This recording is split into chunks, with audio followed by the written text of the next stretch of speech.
today I have a new Lightroom tutorial for you, and I'm going to be showing you how to brighten up photos and give them a cinematic look in your editing.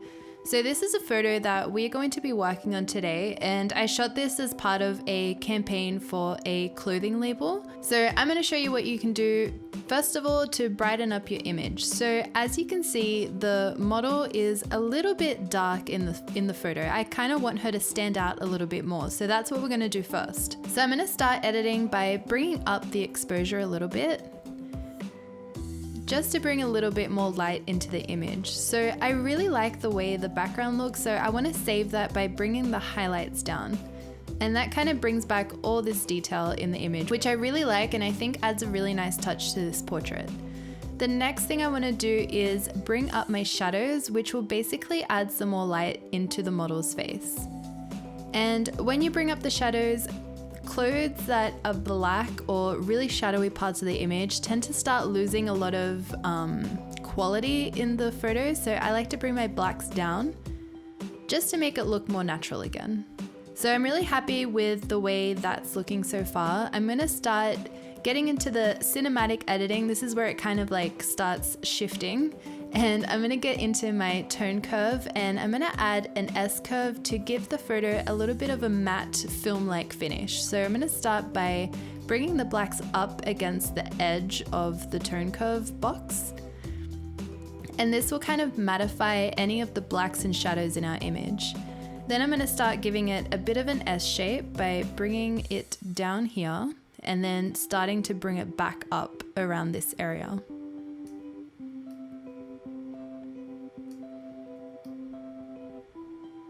And I also like to bring the highlights down to kind of crush the whites a little bit so they're not so like bright and stark.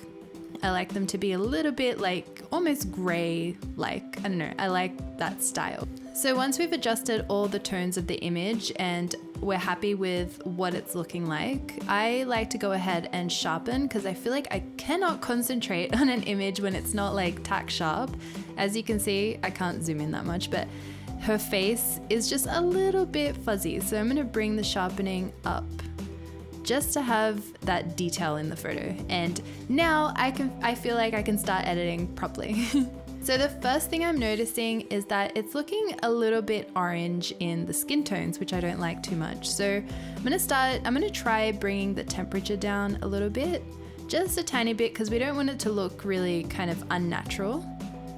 So just a little bit there is good. And I'm also going to bring the tint up a little bit into the pinks as well.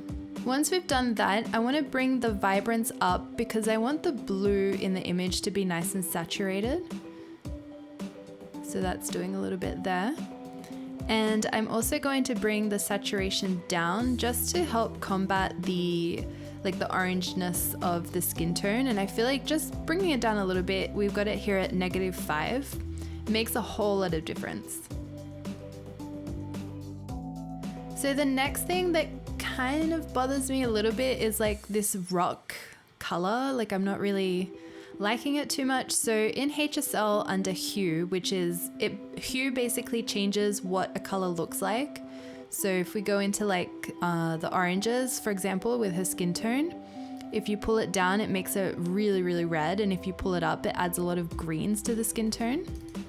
So we're gonna see if we can do something about this rock. So I'm going to click here, which basically is an easy way to adjust your hue, saturation, or luminance to specific colors. So instead of fumbling around with this, if you don't know what color the rock is, you can just use this tool and then click on the color that you want to change and then drag it up and down. So the rock is a bit too similar color as the skin tone, so we can't change that too much without altering what the portrait looks like, which I don't want to do.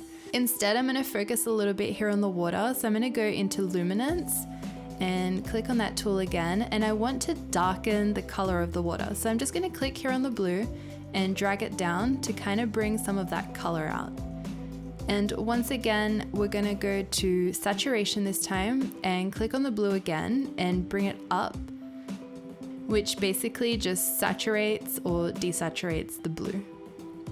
So in this case, I just want to bring it up just a little bit. I don't want it to look really unnatural like this, so Just small little tweaking is fine.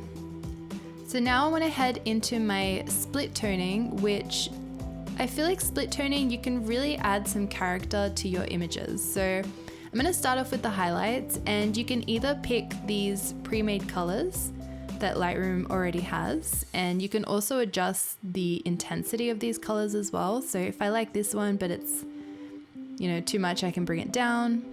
But let's pick our own for this. So I'm gonna bring the saturation up so it looks really, really saturated and disgusting, but basically that helps you see exactly what you're doing.